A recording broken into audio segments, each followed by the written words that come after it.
Hello बच्चों। तो कैसे हो आप सभी लोग? आई होप सब बढ़िया होंगे। तो सबसे पहले हम बात करेंगे जो हमारी कल की जो क्लास बीच में से मैंने बंद कर दी थी, ठीक है, किसी रीजन की वजह से।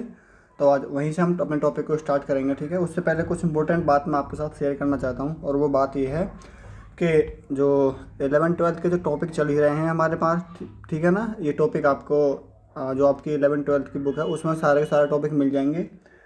अभी मैं पहले थ्योरी कंप्लीट करा रहा हूँ, देन उसके बाद में आज की क्लास हो जाएगी हमारी कंप्लीट। उसके बाद कल की क्लास में हम सेट थ्योरी के क्वेश्चन लगाएंगे, किस किस टाइप के क्वेश्चन आते हैं, ठीक है। लेगा कंपटीशन, जो कंपटीशन वाले भी हो और जी आपके कोई से भी हो, ठीक है ना।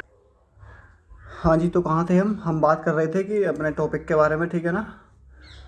तो देखो, सबसे पहले धीरे धीरे टॉपिक की तरफ हम बढ़ रहे हैं। आज या कल में हमारी सेट थ्योरी कंप्लीट हो जाएगी, देन उसके बाद में रिलेशन एंड फंक्शन आपका चैप्टर स्टार्ट होने वाला है, ठीक है। अब आपको थ्योरी पढ़नी है, बुक के हिसाब से पढ़ना है, वो आपकी अंडरस्टैंडिंग आपको कैसे पढ़ना है, ठीक है ना। मैं जो जो टॉपिक पढ़ा रहा हूँ मेरे को लगता है कि ये टॉपिक सफिशिएंट है आपके, या तो आपका बोर्ड एग्ज़ाम हो या फिर आपका कॉम्पिटिटिव एग्ज़ाम हो। ठीक है, क्योंकि मैंने जो अपने नोट्स तैयार करे हैं, जो मेरा पढ़ाने का तरीका है, वो मैंने उसी के अकॉर्डिंग प्लानिंग करी इन चीज़ों को कि बोर्ड का एग्ज़ाम हो या फिर कंपटीशन का एग्ज़ाम हो, आप सारे के सारे जो टॉपिक हैं वो क्लियर कर पाओ, ठीक है।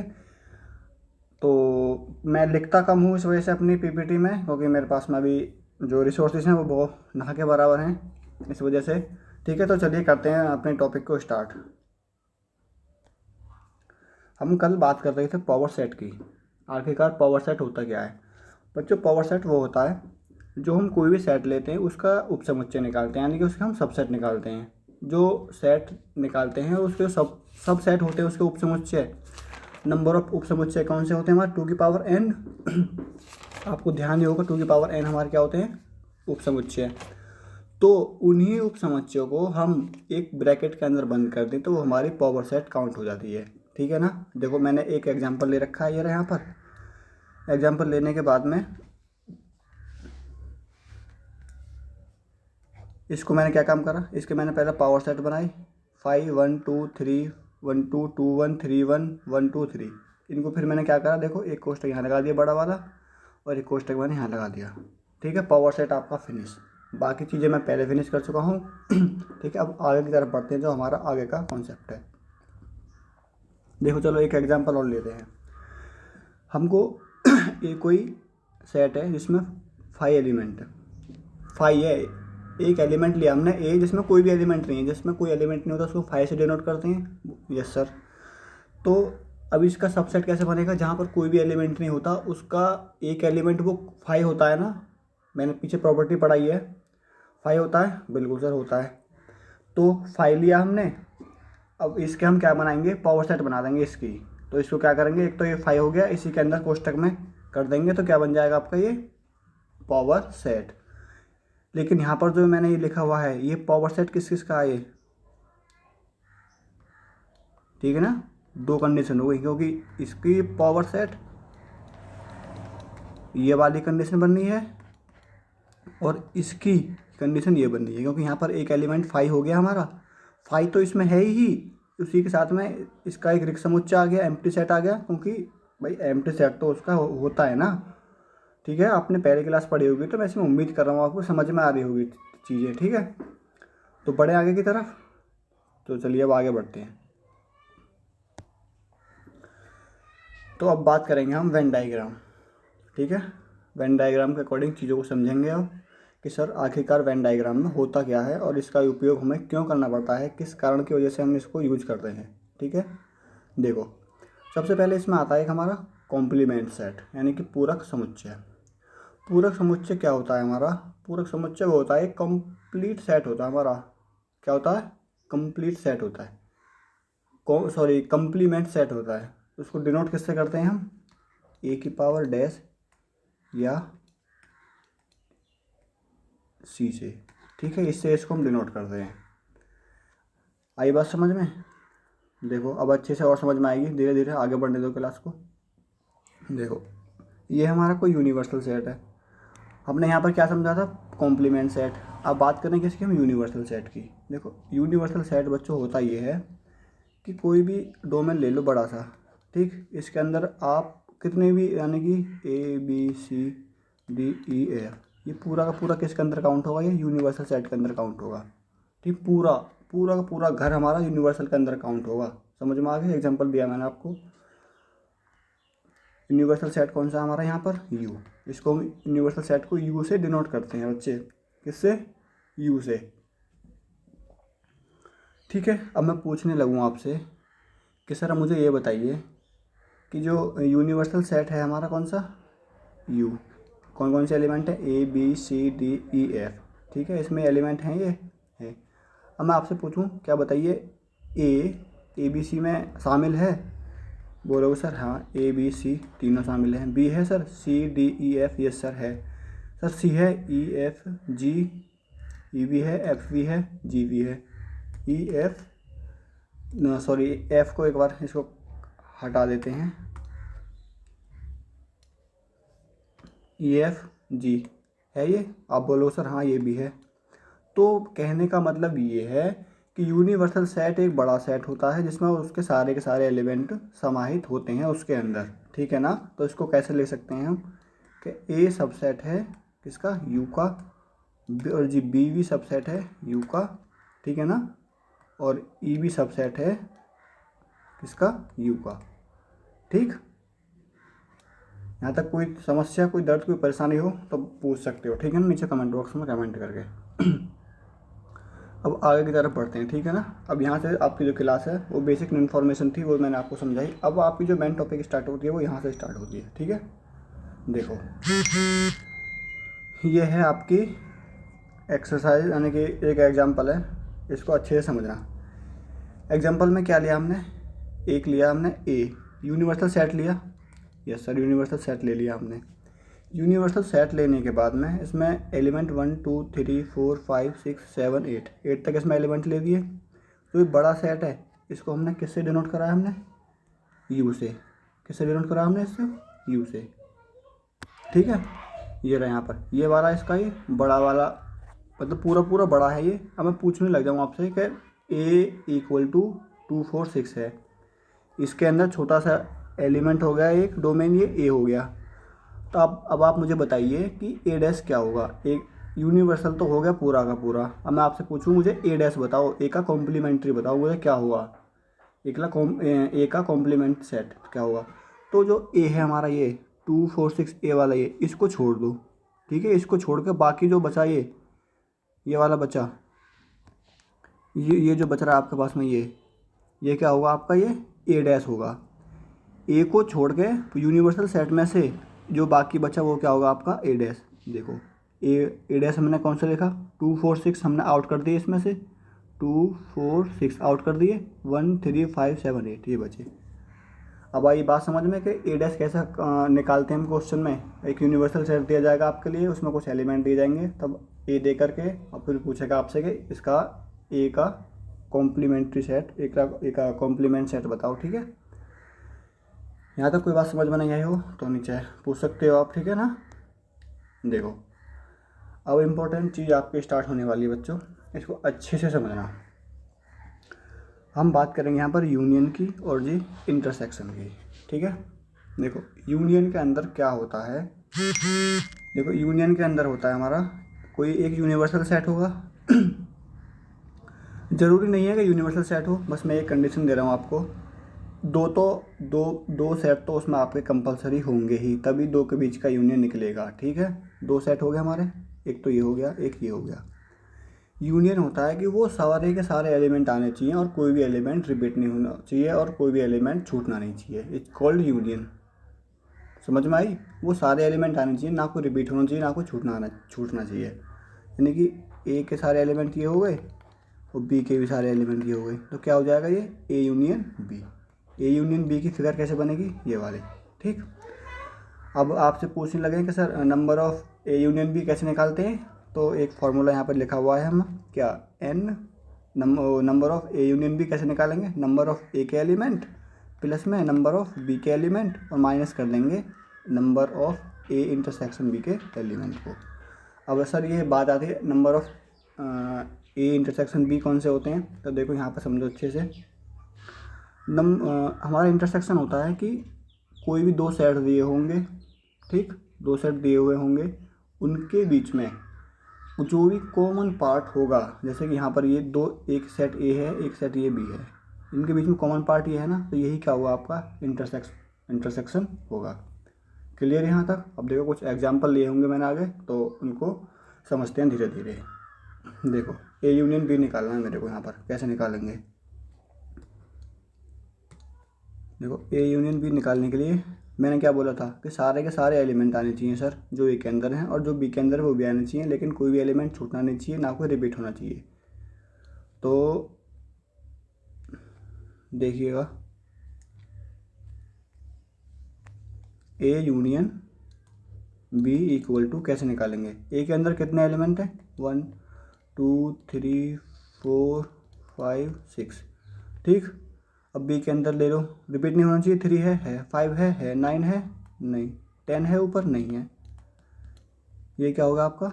सारे के सारे एलिमेंट आ गए, कोई भी छूटा नहीं है, ना ही कोई दोबारा रिपीट हुआ, ठीक है ना? यहाँ तक कोई बात क्लियर हुई आपकी?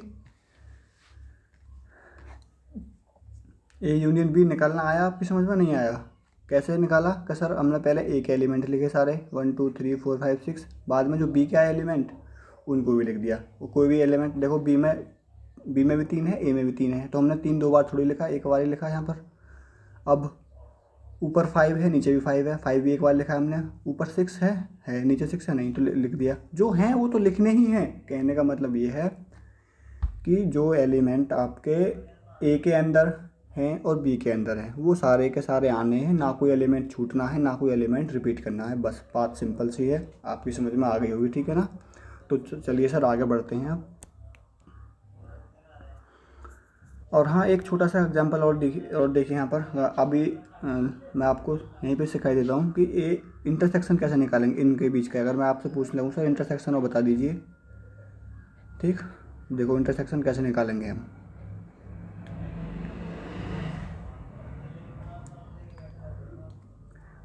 सर इंटरसेक्शन निकालेंगे हम ए इंटरसेक्शन बी कोई भी एलिमेंट सॉरी ए और बी में जो कॉमन एलिमेंट हो ना वो हमको काउंट करनी है, बस वो लेने हैं। ए के अंदर 2 है, बी के अंदर 2 नहीं है, 3 है, 5 ऊपर दोनों में है, और कोई सा एलिमेंट हो जो कॉमन है नहीं। ये क्या होगा? इंटरसेक्शन हो गया। समझ में आई बात? आगे बढ़े? तो चलिए आगे बढ़ते हैं। अब आपके सामने आती है ए माइनस बी और बी माइनस ए, ठीक है। देखो अच्छे से समझना, ये कोई हमारा डोमेन ए है, ये कोई हमारा डोमेन बी है, सेट है, और ये कोई सेट हमारा ए है, ये सेट बी है। अब हम क्या कर रहे हैं? ए माइनस बी कर रहे हैं। तो ए माइनस बी जो करेंगे कैसे करेंगे कि ए में से बी के एलिमेंट घटाने हैं, और लिखने कौन से वाले होते हैं? मान के चलो, देखो ये रहा एग्जाम्पल, समझो यहाँ पर ए के एलिमेंट कौन कौन से लिए हमने? 1 2 3 4 5 6, और इसमें से हमको क्या करना है? घटाने हैं। कौन कौन से? 2 6 8 10। तो घटा दो जी, 2 घटा दिया, हाँ 2, अब 2 लिखना नहीं है, 2 उसमें है तो हमने वो घटा दिया, 6 घटा दिया, 3 तो नहीं है ना इसमें, 3 लिखेंगे।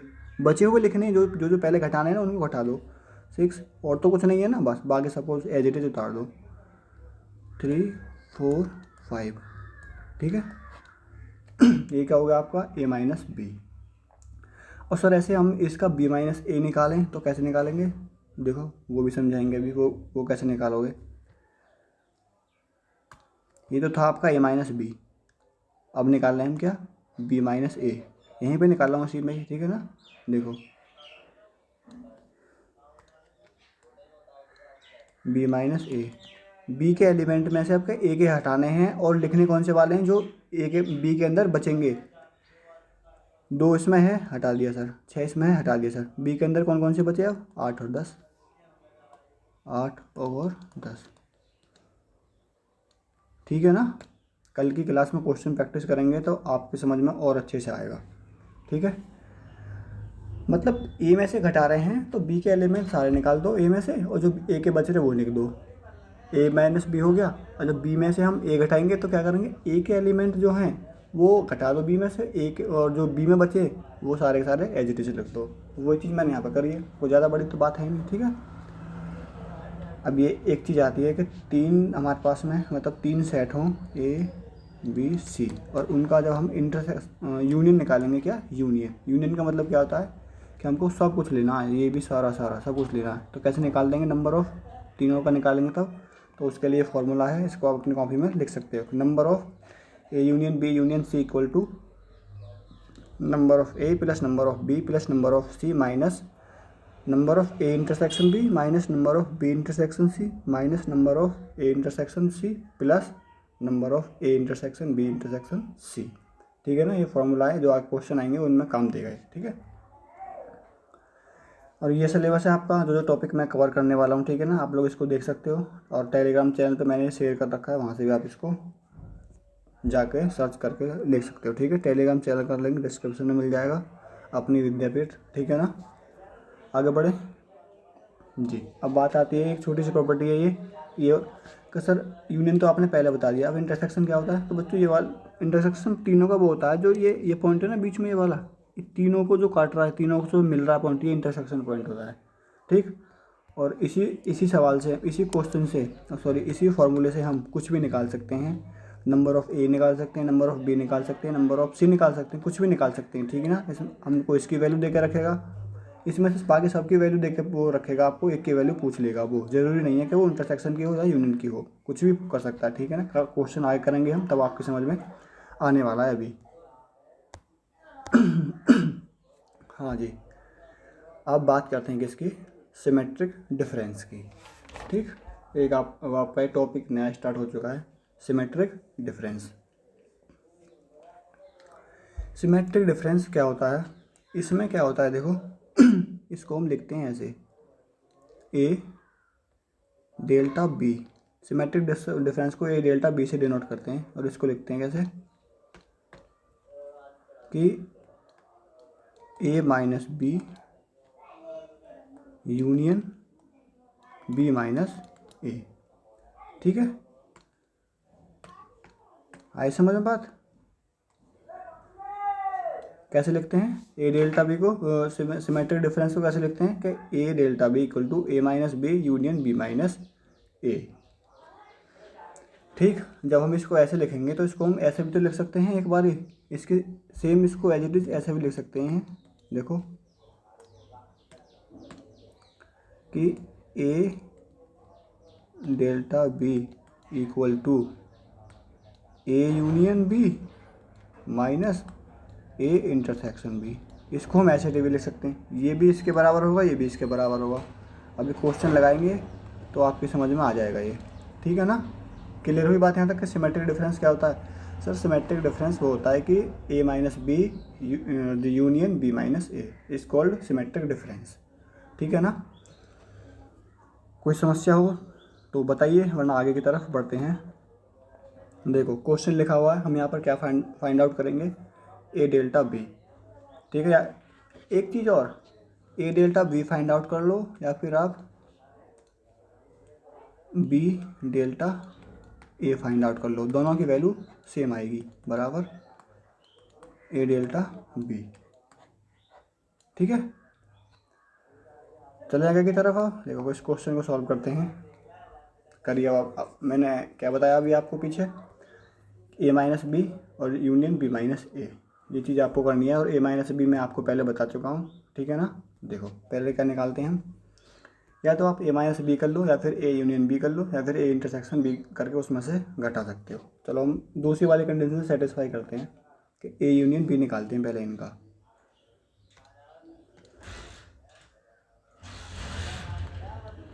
ए यूनियन बी इक्वल टू, देखो सारे के सारे एलिमेंट लेने, पहले ए के उतारो, 1 2 3 4 5। अब बी के वो सारे एलिमेंट लिख देने जो कॉपी ना हो, ना ही कोई छूटे। 2 है 5 है 7 नहीं है, 9 नहीं है। ये क्या हो गया आपका ए यूनियन बी। अब क्या निकालना है हमको, अब निकालना है ए इंटरसेक्शन बी। ठीक है जी, दोनों में कॉमन कौन कौन से पार्ट हैं, 2 है सर, 5 है सर, और कुछ नहीं है। हो गया ना। अब मैंने क्या बताया था कि ए डेल्टा बी या बराबर बी डेल्टा ए बराबर क्या होता है वो कि A union B minus A intersection B. ठीक है ना, पीछे प्रॉपर्टी है, एक बार और देख लो। ये रही property, A union B minus A intersection B. हमको ए वाले में से, ए यूनियन वाले में से इंटरसेक्शन वाले घटाने हैं, इसमें से ये घटाने हैं, तो क्या बचेंगे अभी आपके पास में? लिख दो सर, डायरेक्ट ही लिख दो। और ए के बारे में लिख दो, 2 घटाना 5 घटाना है, 2 और 5 को नहीं लेना, बाकी सबको लिखना है। क्या बचेगा ये 1, 2, सॉरी 2 तो लेना ही नहीं है ना, 3, 4, 7, 9। ठीक है, बात क्लियर हुई होगी यहाँ तक? ठीक है सर, ऐसे ही क्वेश्चन आएंगे आपके एग्जाम में। ठीक है, तो आगे बढ़ें अब अपने टॉपिक की तरफ। आगे का टॉपिक हमारा कौन सा स्टार्ट होता है? तो चलिए सर, अब बात करते हैं कि इसकी ए इंटरसेक्शन बी डैश की बात करते हैं हम, कि आखिरकार ये होता क्या है ए इंटरसेक्शन बी डैश।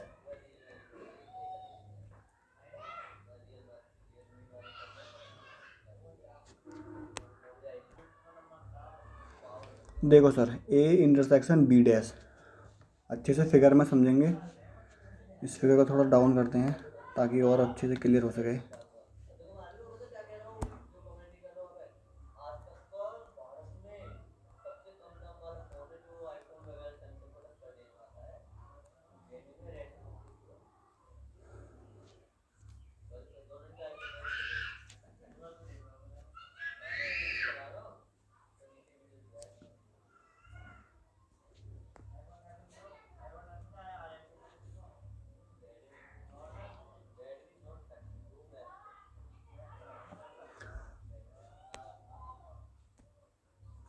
तो देखिए सर, इसमें क्या होगा कि ए इंटरसेक्शन बी डैश की जो वैल्यू निकल के आएगी वो किसके बराबर होती है, हमको ये चीज़ समझनी है बस, छोटी सी। देखो, वो बराबर होती है कि क्या करना है हमको, पहले बी बी डैश निकालना है। तो बी वाली फॉर्म कौन सी है? ये वाली बी, ये है ना। बी डैश क्या बचेगा? जो इसका बाकी का पार्ट बचा, ये वाला पूरा का पूरा बचा ना, बचा ये, इसमें ए भी काउंट हो जाएगा। बी डैश हो गया पूरा ये, यस सर। ये वाला क्या हो गया? ये बी डैश। अब सर ए कौन सा हमारा? ए वाला तो ये वाला पार्ट है, ये वाला जी। और इंटरसेक्शन लेना है हमको, तो जहाँ पर दोनों लाइन काट रही हैं, ये यहाँ पर भी काट रही है। देखो, पेन का कलर चेंज करते हैं।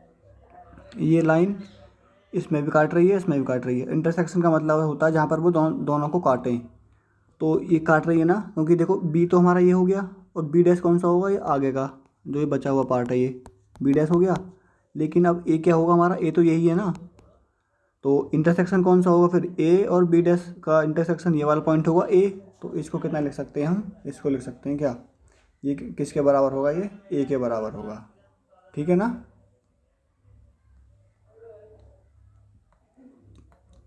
ए के इक्वल होगा ये। A intersection B dash is equal to A. एक और एक चीज़ और, ये किस इसको अगर लिखना चाहें तो ए माइनस ए इंटरसेक्शन बी। ठीक है सर, ये वैल्यू और ये वैल्यू हमेशा सेव आएगी। अब आप इसको वेरीफाई करो तो डाटा लेके वेरीफाई कर सकते हो। ठीक है ना, चलो मान के चलो हम अभी हम यहीं पे करते हैं, लाइव ही करते हैं, देखो क्लास में करते हैं अपनी में। एक ही सेट लिया हमने,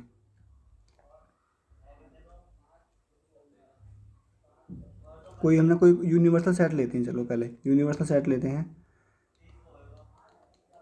1, 2, 3, 4, 5, 6 यूनिवर्सल सेट ले दिया हमने। और ए ले दिया हमने क्या? 1, 2, 3। और बी ले दिया हमने क्या? 2, 3, 5। कुछ भी ले सकते हो आप, आपकी मर्जी है। ये बी का डाटा है। बी तो ये हो गया 2, 3, 5, ये तो काउंट होगा। बाकी बचे कौन कौन से? 6, 4, 1। ये क्या होगा? B dash. बी डैश, तो बी डैश कौन सा हो जाएगा? B dash equal to 1, 4, 5। ठीक है, अब मैंने क्या बोला था कि ए इंटरसेक्शन बी डैश किसके बराबर होगा? ए के। अब देखो इनका इंटरसेक्शन निकालते हैं। 1, 2, 3, 4, 5। इसमें से कॉमन कौन सा पार्ट आया आपके पास में? सॉरी बच्चों, इस प्रॉपर्टी में कुछ ना कुछ मिसप्रिंट या फिर मेरा कुछ कॉन्सेप्ट गड़बड़ कर चुके हैं, ठीक है ना। मुझे कुछ मैं भूल चुका हूँ, इस वजह से मेरे को डाउट लग रहा है कि डाटा वेरीफाई नहीं हो पा रहा है। तो डाटा में प्रॉब्लम है या फिर प्रॉपर्टी में, ठीक है। तो कल को मैं इसी कॉन्सेप्ट को के ए इंटरसेक्शन बी डैश किसके इक्वल होता है उसको हम कल डिस्कस कर लेंगे, ठीक है ना। तो अभी अभी के लिए हम आगे बढ़ते हैं, जो हमारा नेक्स्ट टॉपिक है ना उसको हम क्लास में लेकर के आते हैं।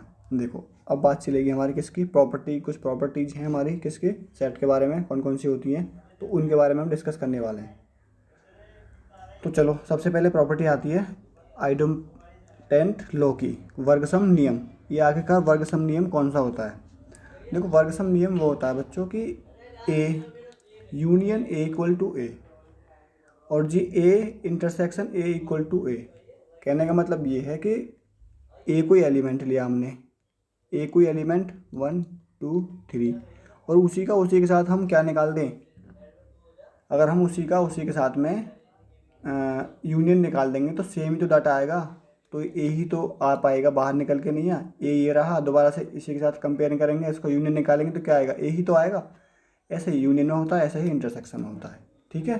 तो इसकी कौन सी प्रॉपर्टी थी ये, अगर क्वेश्चन में लिखा मिले कि A union A equal to A which property के अकॉर्डिंग होते हैं ये, तो आप लिखोगे कौन सी, आइडेंपोटेंट लॉ के बारे में, ठीक है ना। वर्कसम प्रॉपर्टी के अकॉर्डिंग इसको आप बता सकते हो। सेम ऐसे ही किसके अंदर होगा, ये इंटरसेक्शन के अंदर होगा, ठीक है ना। ए का दो डाटा होगा, जो बी का डाटा होगा, कॉमन डाटा निकल के आएगा। ऐसे ए का 1 2 3 है, बी के भी 1 2 3 है, तो आप कॉमन लेते हो ना, तो फिर वही ए निकल के आ जाएगा। क्लियर यहाँ तक? तो चलिए आगे बढ़ते हैं। अब बात कर रहे हैं आइडेंटिटी लॉ के बारे में, तत्समक नियम। यानी तत्समक नियम वो नियम, आप नाम से समझ पा रहे होगे कि आइडेंटिटी लॉ कौन सा होता है, यानी कि पहचान करनी होती है। ए का यूनियन का जो आइडेंटिटी होगा वो क्या होगा, तो वो होगी हमारी फाई, कि हमको ए ही चाहिए वो हर बार ही। अगर हम यूनियन के केस में निकालेंगे, ए कोई डाटा है 2 4 6, अगर उसमें हम कुछ उसका हमको खाली 2 4 6 ही चाहिए, एंड में भी उसकी आइडेंटिटी वही आनी चाहिए, सेम वैल्यू आनी चाहिए, तो क्या करेंगे उसमें हम उसका यूनियन किसी के साथ भी नहीं निकालेंगे, तो उसको क्या बोल देंगे, फाई। तो यूनियन कंडीशन के लिए फाई हो गया, और इंटरसेक्शन के लिए हमको यूनिवर्सल, ठीक है ना। ये यूनिवर्सल सेट है हमारा ये, ठीक है, यूनिवर्सल सेट, ठीक है। देखो यहाँ पर आप फिगर में देख भी सकते हो, ए है हमारा यहाँ पर, ये ए है, ये यूनिवर्सल सेट है। इंटरसेक्शन निकालना है ना हमको, ए और इंटरसेक्शन किसके साथ में, यू के साथ में। तो जो कॉमन पार्ट होगा कौन सा होगा, वही, ये तो बड़ा वाला था, सारा का सारा यूनिवर्सल हो गया, इसमें ए ये हो गया। इनका क्या निकालना है हमको, इंटरसेक्शन निकालना है बच्चों। तो इंटरसेक्शन तो ये जहाँ पर दोनों लाइन कट रही हैं, ये ए वाली तो कट रही हैं, ये तो क्या निकल के आ गया आपके पास में, ए निकल के आ गया। तो आपको यहाँ से ध्यान में रखना है कि यूनियन के लिए जो आपकी आइडेंटिटी होगी वो फाई होगी, और इंटरसेक्शन के लिए जो आइडेंटिटी होगी वो यूनिवर्सल सेट होगा, ठीक है ना। ये कुछ एग्जाम में डायरेक्ट क्वेश्चन बनते हैं, ऐसे ही बनते हैं जो आप बोलते हो कि सर क्वेश्चन बहुत लिए मतलब थ्योरी आ रही थी, तो ऐसा कुछ नहीं है, वो छोटी छोटी बात होती हैं ऐसी ही। चलो आगे बढ़ते हैं। अब बात करते हैं कॉम्यूटेटिव लॉ, क्रम विनिमयता नियम। क्रम विनिमय में कुछ नहीं होता कि ए यूनियन बी बराबर होता है हमारा बी यूनियन ए के, और जी ए इंटरसेक्शन बी बराबर होता है बी इंटरसेक्शन ए के। इसमें क्रम का उलट फेर हो जाता है, और कोई बड़ी बात नहीं है, ठीक है। अब आते हैं किसके, एसोसिएटिव लॉ के बारे में, ठीक है। ये थोड़ा सा लॉ है जो आपको समझना है। इसमें क्या होता है, इसमें होता है ए यूनियन बी, यूनियन निकाल रहा हूँ सी के साथ में, तो कैसे निकालेंगे उसके लिए हम, कि इसको ऐसे भी लिख सकते हैं A union B union C, ठीक है, इसको ऐसे भी लिख सकते हैं, ठीक। और सर अब इंटरसेक्शन के केस में, बिल्कुल sir, A intersection B intersection C equal to ऐसे A intersection B intersection C, इसको भी ऐसे लिख सकते हैं। यानी कि ए यूनियन बी, पहले ए और बी का यूनियन निकालो, देन उसके बाद सी का निकालो, या फिर पहले बी और सी का निकालो तब ए का निकालो, तो बात एक ही पड़ेगी। ऐसे ही ए बी का इंटरसेक्शन निकालो, चाहे बाद में सी का निकालो, या फिर पहले बी सी का निकालो फिर उन दोनों कंबाइन करके एक साथ निकालो, तो बात सेम ही पड़ेगी, ठीक है ना। तो इस प्रॉपर्टी में यही बात थी कि एसोसिएटिव लॉ जो होती है आपकी वो क्रम विनिमयता सॉरी साहचर्यता यही होती है, ठीक है। ये आपकी ग्रुप थ्योरी में बहुत काम आने वाली है, कम्यूटेटिव और एसोसिएटिव आइडेंटिटी, ये आपके बहुत काम आने वाली है। ग्रुप थ्योरी जो मैं पढ़ाऊँगा आपको अच्छे से समझ में आएगी वहाँ पर। अब बात करते हैं किसकी, डिस्ट्रीब्यूटिव लॉ की। आखिरकार ये कौन सा लॉ होता है, देखो ये होता है हमारा कि ए यूनियन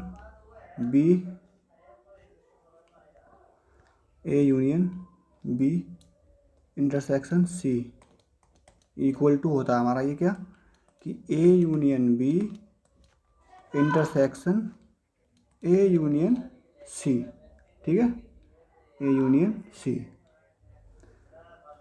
ठीक। ऐसे ही इसके लिए दूसरे वाले कंडीशन के लिए, ये तो होगा यूनियन के लिए। अब बात करेंगे इसकी इंटरसेक्शन के लिए। Sir A intersection B union C बराबर, भाई ए के साथ में हमने यूनियन लिया था ना, तो ए के साथ में बी और फिर यूनियन सॉरी इंटरसेक्शन, बीच में इंटरसेक्शन का लोगो था इस वजह से इंटरसेक्शन लगाया हमने यहाँ पर। ऐसे आपको इसको चेंज कर देंगे, बस थोड़े चिन्ह चेंज करने और कुछ करना ही नहीं है इसमें। तो कितने लिख सकते हैं इनको हम, तो सर इसको लिख सकते हैं A intersection B union B intersection C, ठीक है, क्लियर सर। ऐसे मैं उम्मीद करता हूँ यहाँ तक आपके टॉपिक क्लियर हो गए होंगे, ठीक है। इसके बाद जो last but not the list एक आपका इम्पोर्टेंट लॉ है जिसको बोलते हैं हम क्या, डी मॉर्गन लॉ। और उसके बाद आपके फिर कल की क्लास में जो क्वेश्चन है वो सारे के सारे कल से आपके क्वेश्चन स्टार्ट हो जाएंगे, ठीक है। कम से कम 2 क्लास में क्वेश्चन करवाने हैं मेरे को, ठीक। चलो चलते चलते इसको भी समझ ही लेते हैं। आखिरकार डी मॉर्गन लॉ क्या होता है, सिंपल सी चीज़ है, डरने की बात नहीं है, ये होती है सीधी सी, बस देखो ये condition A union B dash equal to, union है तो इंटरसेक्शन और ये डैश दोनों पर आ जाएगा, ठीक। A intersection B equal to, intersection है तो यूनियन और डैश दोनों पे आ जाएगा,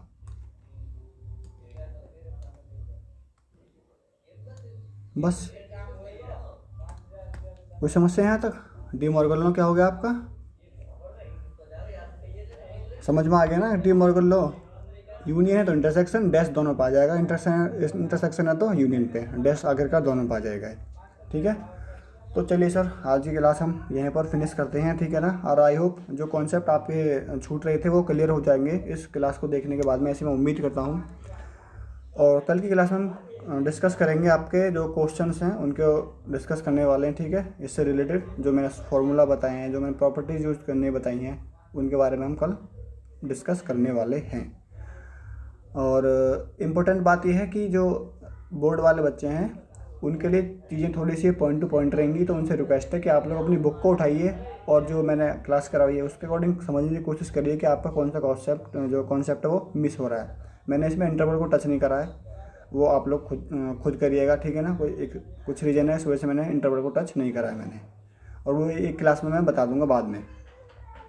आप लोग क्लास के आप लोग वो करोगे, वीडियो को अच्छे से देखोगे तो आपको सारे के सारे कॉन्सेप्ट क्लियर हो जाएंगे। और कल की क्लास में हम करने वाले क्वेश्चन, ठीक है ना।